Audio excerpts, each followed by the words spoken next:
చంటి సింధూర కోసం అని చెప్పి భోజనం వండి వడ్డిస్తూ ఉంటాడు. ఇంతలో అక్కడ ఉన్న సింధూర ఆ భోజనాన్ని తింటూ ఉంటుంది. అబ్బబ్బా! ఎంత బావుందో, ఇంత రుచికరమైన వంట నేనెప్పుడు తినలేదు అని చెప్పేసి అయితే అనుకుంటూ లొట్టలు వేసుకొని మరీ తింటూ ఉంటుంది. అది చూడగానే అక్కడ ఉన్న చంటి అయితే చాలా సంతోషిస్తూ ఉంటాడు. ఇంతలో అక్కడ ఉన్న సింధూర వైపు చూసి, మీరు ఒక్కరే తినేస్తారా ఏంటా? నాకు కూడా కాస్త ముద్ద పెడితే బావుంటుంది కదా అని చెప్పేసి అయితే అంటూ ఉంటాడు.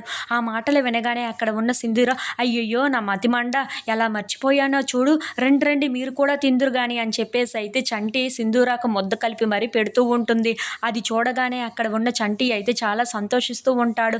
ఇంతలో అక్కడ ఉన్న సింధూర తనకి ముద్దలు కలిపి మరీ పెడుతూ ఉండటం చూసి చంటి అలా సింధూరాన్ని చూస్తూ ఉండిపోతాడు. ఇంతలో అక్కడ ఉన్న సింధూర అయితే చాలా సంతోషంగా చంటికి తినిపిస్తూ ఉంటుంది. అలా వాళ్ళిద్దరూ తినేసిన తర్వాత సింధూర చంచలమ్మ దగ్గరకు భోజనం తీసుకొని వస్తూ ఉంటుంది. ఇంతలో అక్కడ ఉన్న సింధూర, అత్తమ్మ భోజనం తినండి అని చెప్పేసి అయితే అంటూ ఉంటుంది. ఆ మాటలు వినగానే అక్కడ ఉన్న చంచలమ్మ మాత్రం, నాకు ఆకలిగా లేదు, నేను ఏమీ తినను అని చెప్పేసి అయితే అంటూ ఉంటుంది.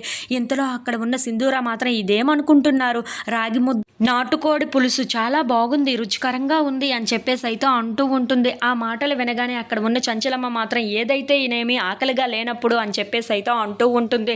ఇంతలో అక్కడ ఉన్న సింధూర మాత్రం, ఇది ఎవరు వండారో తెలుసా, మీ అబ్బాయి చంటినే అని చెప్పేసి అయితే అంటూ ఉంటుంది. ఆ మాటలు వినగానే అక్కడ ఉన్న చంచలమ్మ అయితే చాలా సంతోషించి, అవునా చంటి వండాడా, ఏది ఇలా ఇవ్వు, నాకు చాలా బాగా ఆకలిగా ఉంది అని చెప్పేసి అయితే ఆ ప్లేట్ని సింధూర చేతుల్లో నుండి తీసేసుకుని తింటూ ఉంటుంది. అది చూడగానే అక్కడ ఉన్న సింధూర అయితే చాలా సంతోషిస్తూ, ఆకలి లేదన్నారు మరి అని చెప్పేసి అయితే అంటూ ఉంటుంది. ఇంతలో అక్కడ ఉన్న చంచలమ్మ మాత్రం ఆ మాటలు పట్టించుకోకుండా ఆ చంటి వండిన భోజనాన్ని అయితే తింటూ ఉంటుంది. అబ్బా ఎంత బాగా ఉందో అని చెప్పేసి అయితే అనుకుంటూ